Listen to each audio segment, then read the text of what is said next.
One FM Comedy Club. One Comedy Club. Comedy Club. C'est le Comedy Club avec Kevin Ayer. Comedy Club.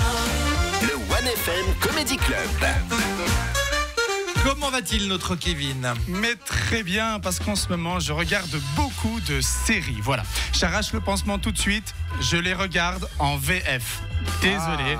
Oui, T'as bien raison. ridicule, retourne dans ton pays, ça suffit, ça va trop loin, d'accord? Oui, en VF, c'est vrai, je les regarde qu'en VF, parce que les gens qui regardent en VO, ils m'énervent, ok? Mais ouais, vous faites trop genre, non, mais parce que tu comprends, le jeu d'acteur, il est meilleur, les punchlines sont mieux, oh, mais tu ne parles pas anglais, Bérangère, d'accord? T'as fait un Erasmus à Malte, la seule chose que t'as appris, c'est Where is la playa? Bon, calme-toi, Bérangère, hein? Puis c'est tellement français, je trouve, de dire c'est mieux en VO. Vous croyez aux États-Unis, quand le film sort en français, ils se disent oh no, it's very better in BO. Non, les Américains ne regardent pas les films français, d'accord? Non, moi je regarde tout en français. Je regarde tout en français parce que je déteste mettre les sous-titres, ok? Quand je regarde un film, je viens pour le regarder, pas le lire, ok? Sinon j'achète le livre, c'est plus simple. Non, mais en plus c'est compliqué de faire les deux en même temps. Soit je regarde les images, soit je regarde les sous-titres. Hein? C'est comme quand quelqu'un te parle et il a sur ses dents un bout de salade coincé entre les dents. Tu vois, c'est confortable pour personne. Toi, tu es là, tu l'écoutes, tu regardes en bas, tu l'écoutes, tu regardes sa feuille de salade, puis d'un coup, tu restes trop longtemps sur sa feuille de salade. Et tu dis, mais putain, merde, mais il disait quoi? Et voilà, Mufasa est mort, putain. Moi, je regarde beaucoup de séries. Je préfère les séries aux films en ce moment parce qu'elles m'accompagnent plus longtemps, quoi. Elles restent auprès de moi, elles partagent ma vie. On crée des choses sur le long terme, comme dans un couple, tu vois. Je me sens un peu rassuré. Quand je rentre le soir, elle est là. Elle me parle de choses dont j'étais pas au courant. Je peux compter dessus, faire des projets d'avenir, enfants, famille. Et parce que j'en avais marre de ces films et de leurs relations sans lendemain. Oui. Parce qu'après 1h30, tu te fais larguer sans aucune explication. Marre des tentatives de recommencement avec un deuxième. Mais on sait très bien qu'après une pause, c'est impossible de recommencer, quoi. N'est-ce pas? Fast and Furious, 8 films, purée. Les mêmes acteurs, le même scénario, la même. Fast and Furious, c'est le genre de relation où la meuf, elle sait que son mec, c'est un connard, pardon, mais elle est sûre qu'elle peut le changer, tu sais.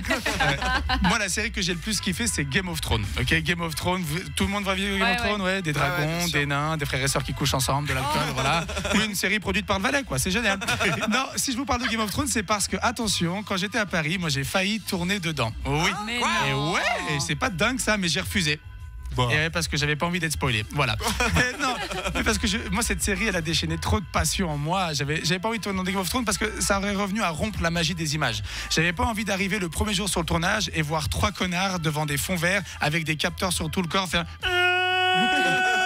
Voilà, les dragons ils existent, je suis désolé.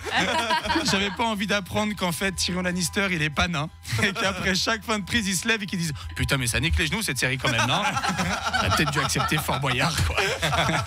Non, imagine j'aurais dû tuer Jon Snow. T'imagines tuer Jon Snow? J'avais pas envie d'être la personne qui tue la personne la plus aimée de la planète, quoi. Tout le monde aime, le monde entier veut coucher avec Jon Snow, quoi. Même moi quand je le vois, il y a moyen que je le suce, quoi, d'accord? Non mais distingué, One. Attendez, avec le petit doigt levé, une petite révérence en disant yes my lord, enfin classe, quoi, un truc bien.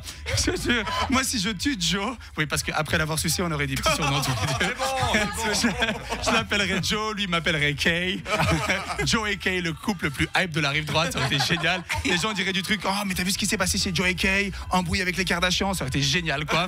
Non mais en vrai ça pourrait faire une vraie série, quoi. Non, en vrai j'aimerais bien que ce spin-off voit le jour. Et tu sais quoi, sur les plateformes, s'il y en a qui sont intéressés ou des éditeurs ou des éditrices, écrivez-nous sur One. Alors j'ai pas de chute à cette chronique, attention, d'accord. Mais bon, comme les séries, c'est un peu créer le suspense pour avoir envie de voir peut-être ma prochaine chronique sur One. Je vous laisse sur ça et à tout bientôt. Ciao, ciao. Merci beaucoup, bravo. Kevin Ayer. Et je m'adresse à Karine Le Marchand. Si elle voulait des aveux d'homosexualité, elle aurait eu meilleur temps d'inviter Kevin Ayer dans Ambition Intime plutôt que Jordan Bardella. Effectivement, ça a moins bien marché hier soir. Salut Kevin, merci beaucoup. Oui, Benjamin. Kevin, demande-leur s'ils ont regardé Game of Thrones. Qui a Hervé, t'as pas regardé Game of Thrones? Je commence à me dire, un jour je m'y mettrai.